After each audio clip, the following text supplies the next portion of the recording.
Mga kalapatids, bawal tamarin. So ito yung laban na talagang pinaghandaan, talagang pinagpokosan, inasusan ang Calabarzon Federation Cup. Ito po yung San Francisco, ito yung nakaraan nating laban.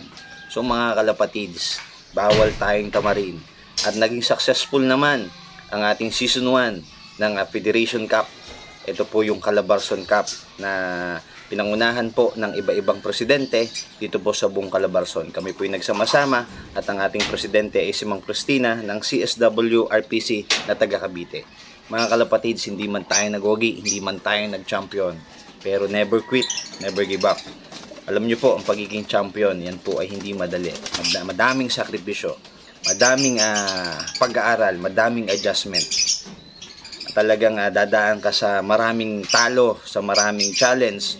So, hindi ka dapat tamarin. So, ang pagiging champion, walang nag-champion na tumigil. Lahat po na nag-champion, nagpatuloy. Lahat po na nagtagumpay, nagpatuloy. Kaya mga kalapatids, anong reason mo? Bakit ka tatamarin? So, tuloy lang ang pagbibreed.